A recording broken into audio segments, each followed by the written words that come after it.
In Baltimore, they have an awkward situation with their quarterback. Not far away in Washington, D.C., they have an awkward situation with pretty much everything. Yeah. This report that came out over the weekend from A.J. Perez of Front Office Sports suggesting that someone, reportedly a former employee, Jacob Friedman, who was with the team for 24 years, that's what The Athletic has added to this, that he's the one who testified to the congressional committee that had been looking into workplace misconduct issues with Washington, has now pivoted to financial issues.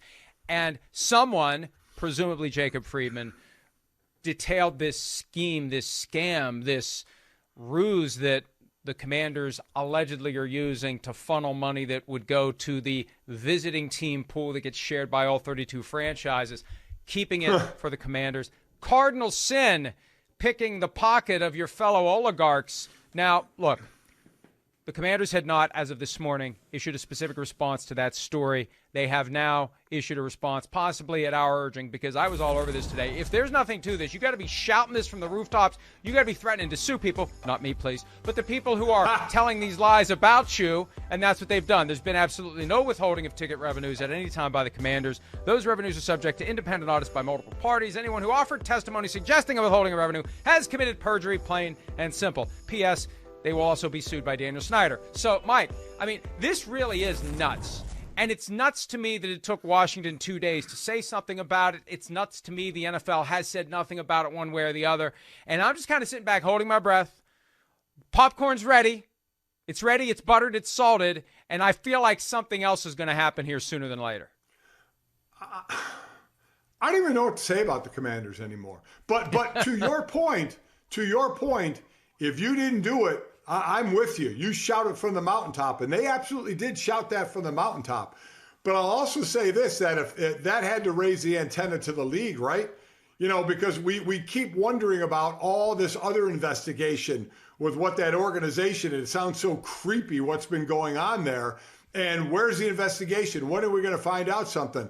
Well, if you're messing with the NFL's money, I guarantee you they're going to look at it pretty quick. Well, wait a minute. Wait, you're doing what?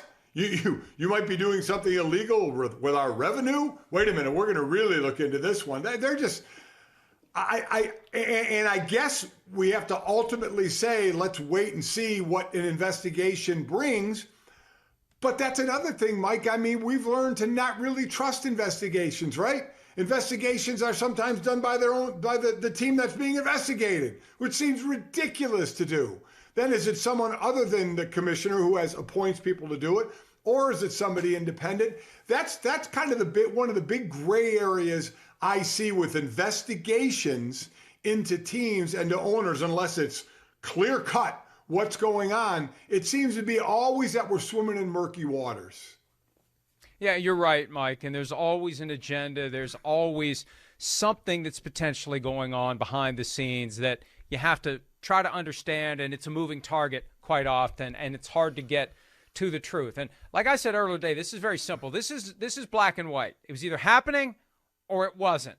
And if it's not happening, let's hear it. If it is happening, let's see the evidence, and let's have some mechanism to get to the bottom of it. The idea that there are independent audits by third parties, et cetera, I'm sure there's some way to do this if you really want to do it. If you're really determined to do it, there has to be a way to do it. The question is, did it happen? Washington has come out and said that it didn't, and that anyone who would suggest otherwise under oath would be committing perjury.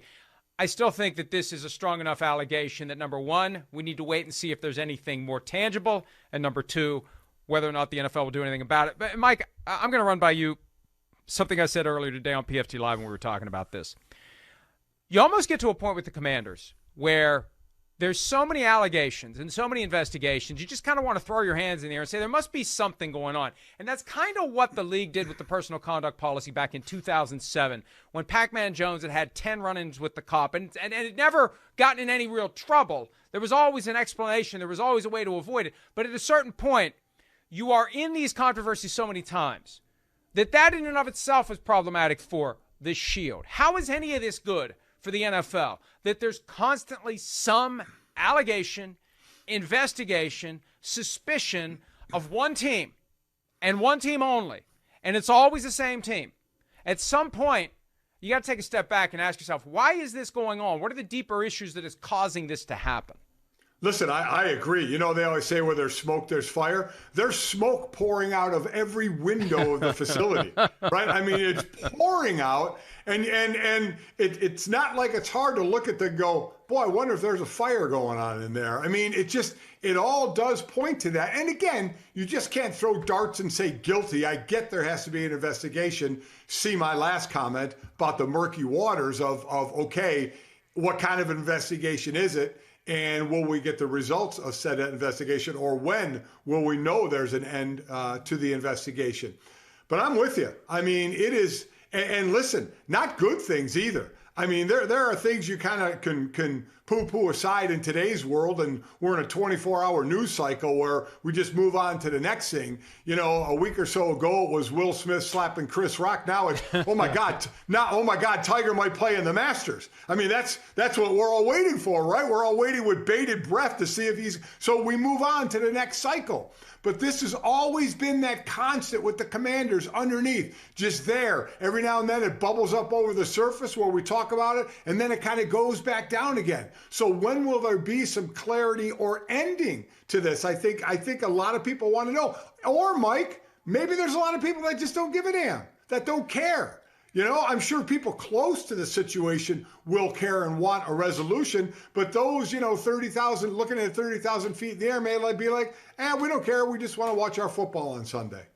Well, and that's the answer to the next question, Mike. Why should people care about this? Here's why you care about it. Alex Smith, former quarterback in Washington, last week with Rich Eisen, said, you try to eliminate the noise. There's a lot of noise. There's a lot of distractions. That entire organization, everything surrounding it, and obviously it's deserved. It's been flawed the last 20 years. There's a lot of stuff going on there, a lot of distractions, and it makes it difficult to kind of focus in on the football. And that was part of his gist. He was asked to follow up, does it affect the team on the field? He says, how could it not?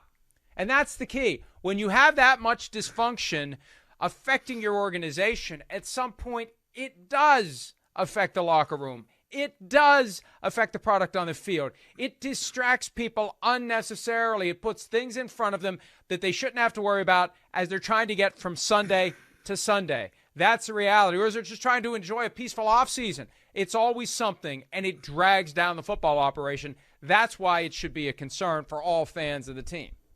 I agree, but I'll throw this then. The other way of is if it's not a big a concern for the team, are they making money? Because some are more concerned about the bottom line. Listen, I had an owner in Philadelphia, Norman Brayman, who was way more concerned about the bottom line than he was about the team. So if the team won, great, icing on the cake, but it was about the bottom line. I don't know Daniel Snyder. You want to sit there and say all 31 owners, I know there's 32, but it's publicly held with the Green Bay. We keep having to explain that.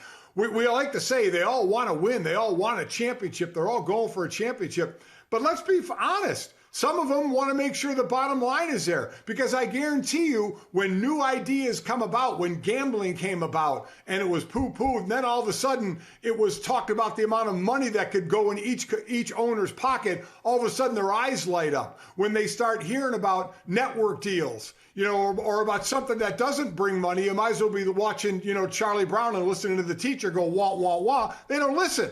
But all of a sudden, when it's about a lot of money going in their pockets, they're going to listen a little more. So, and again, I don't know that organization, but some are more concerned about the bottom line, and if the football aspect of it, like Alex Smith gets hurt, maybe deep down they don't care. Maybe they're like, we're going to run this organization. We got people filling the stands. We're making a buck here, so we're all good.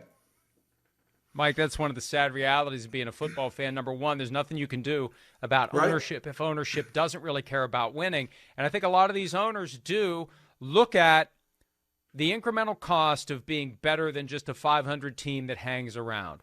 You put a certain amount of money in to be a team that is mildly competitive and can win as many games as it loses. How much more effort, how much more cash do you have to invest to be just a little bit better, And you do get to the point of diminishing returns. And you can end up spending a crap load of money with no guarantee that investment is ever going to have a return in the form of the silver trophy they give out one per year of. Right. For a lot of teams, the real measure of success is how much money is coming in versus how much money is going out. And part of the scheme, part of the scam, part of the grift is to say, We're trying to win the Super Bowl every year. That's what fills the stadium. That's what sells the merchandise. That's what gets people excited. And we all need to act like that's what we're doing while we, meanwhile, are winning every single year the real Super Bowl, the Super Bowl of stuffing the coffers with as much cash as possible. I know that's cynical. It's also realistic. Oh, it's very realistic. Anybody who doesn't think it's realistic, find out what your team, your current owner, bought their team for, and go find out what it's worth today. I mean, go find out what all the NFL teams and the pro teams are worth. It is in the billions of dollars. And a lot of these guys didn't pay billions of dollars for it. That is going so far up in value, and that sometimes lights their eyes up more. And like I said, holding the Lombardi trophy might be a nice thing that comes along with it occasionally, but for the most part, they feel like they're holding up the cash trophy every year. Hi, I'm Mike Tirico, and thanks for watching. Make sure to hit subscribe for the latest news and highlights from NBC Sports.